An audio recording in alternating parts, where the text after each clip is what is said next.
What if I told you almost all old portraits are manipulated hoaxes? And I have sources to prove it.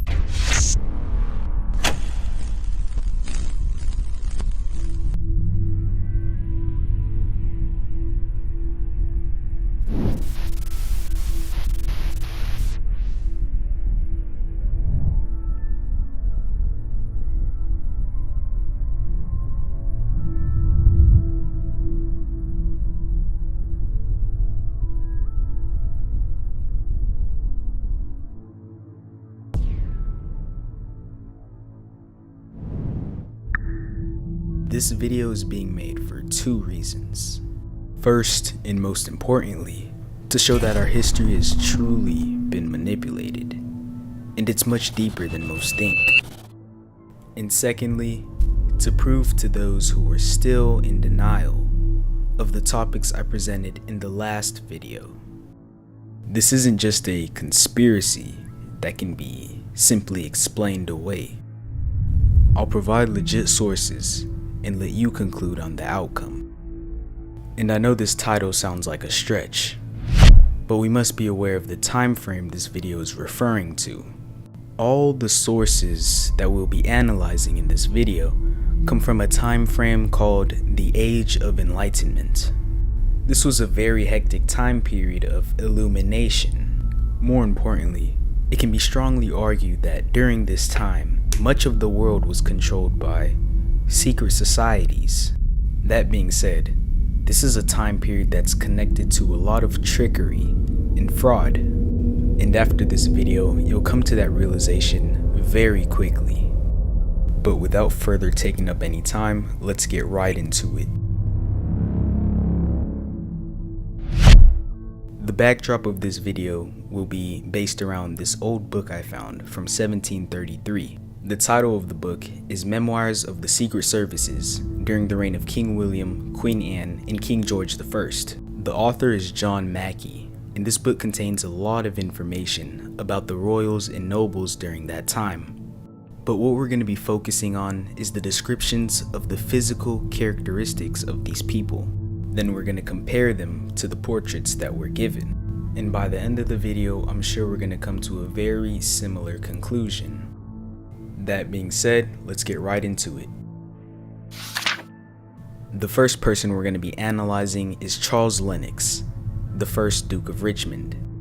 It states he's the son of King Charles II by the Duchess of Portsmouth. He was carried by his mother into France during the reign of King James, and left France during the reign of King William when he declared himself for the religion and the constitution of his country.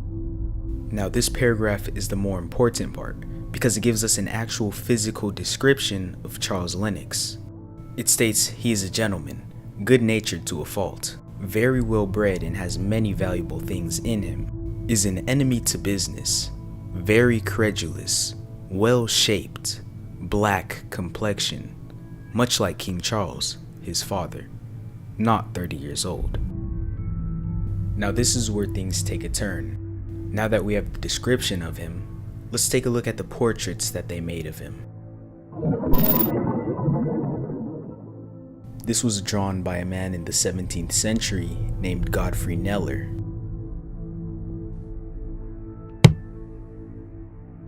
And I don't even need to say much more, but this is clear evidence of the lengths they go to cover up the truth. And on top of that, look at the hand of whoever this fake person is. This hand sign is a common hand sign amongst these artists to signal to those who are also part of the agenda. The exact meaning of this hand sign is still debated to this day. Some say it has to do with these guys or these guys. Some say it has to do with an ancient form of fertility worship, and it goes on and on. But what we do know is that it has to do with a form of secrecy, and only those that were part of this brotherhood of secrecy, including but not limited to many of these painters, would be able to comprehend these symbols and fulfill their agendas. But that's not all. It also says black complexion, much like King Charles, which was his father.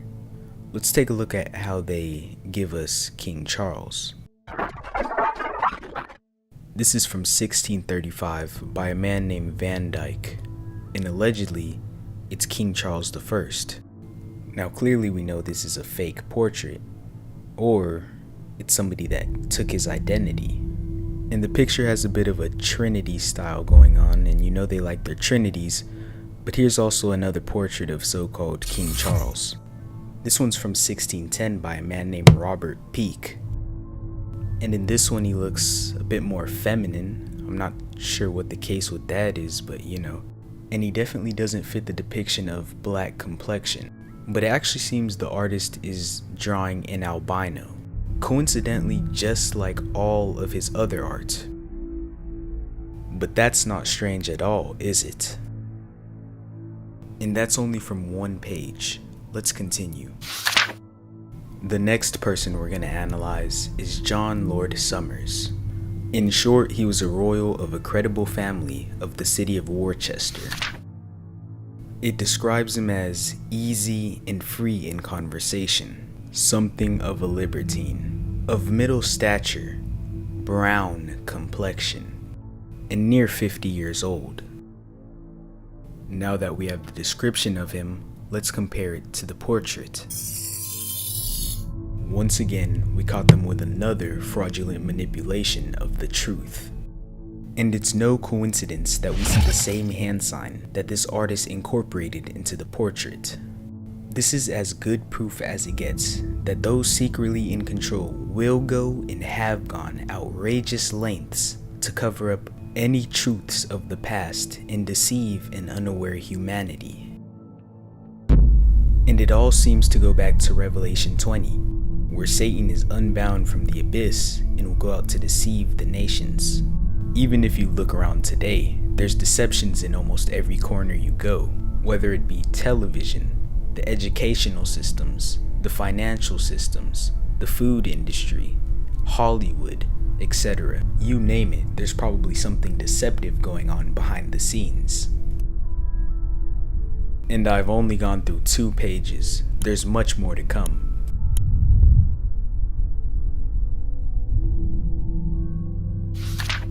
On this page, we'll be knocking out 2 birds with 1 stone. First, we have Charles Beauclerk, Duke of St. Albans. It states he's a gentleman, well-bred, does not love business, is well affected to the constitution of his country. He is of black complexion, not so tall, but very like King Charles, and he turned 30 years old. Next, we have Charles Fitzroy, Duke of Grafton. It states he is a very pretty gentleman, has been abroad in the world, zealous for the constitution of his country.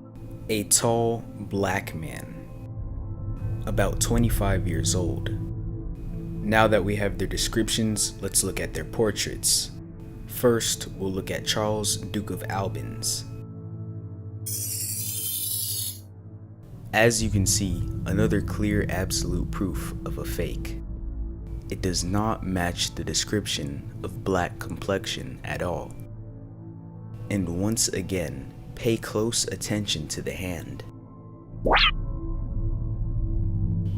Again, it's not a coincidence that we see so many paintings of these portraits purposely wrongly presented, and many having this same cryptic hand sign. Now let's look at the other Charles, Charles Fitzroy, Duke of Grafton. And again, the portrait is supposed to be displaying a tall black man, and that is clearly not the case. And again, it's no coincidence that we find this occultic hand sign on the portrait. And after analyzing both Charles Fitzroy and Charles Duke of St. Albans, they both deserve the stamp of disapproval.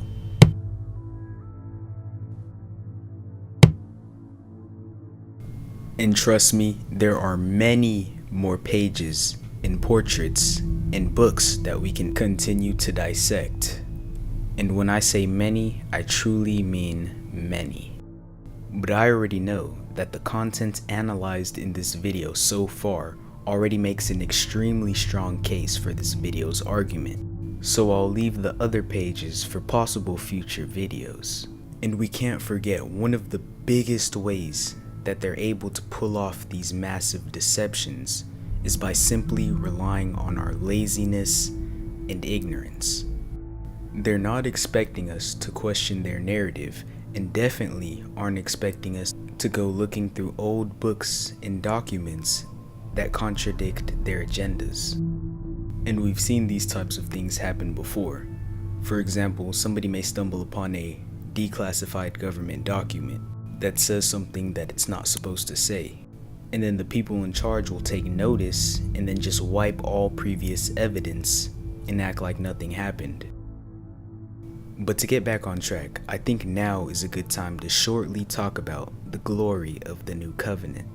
I think far too often, some of us focus on the negative more than the positive, and forget that Christ is still reigning in power. It says countless amounts of times that it's an everlasting reign, an everlasting kingdom, an everlasting covenant.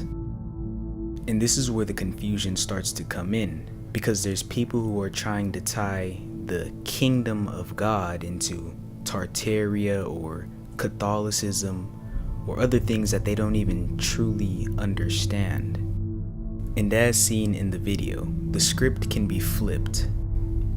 And these things may sound good, but when put to the test, they won't fully hold up. Christ came into the world to destroy the kingdom of the devil in the souls of men, and to set up his own kingdom in them. He is the mediator of the new covenant and mediates the Spirit of God to man. It's one of the reasons there's so much power in his name. It's because he's in that mediatorial kingdom. And this covenant is opened up to all people. Gone are the days of national, genuine bloodline Israel. But I just wanted to quickly touch on that and save the depth for another video. If you enjoyed, subscribe, leave a like, and check out my last video as it's similar to this one. Also, feel free to mirror or share this video with a truther or a friend.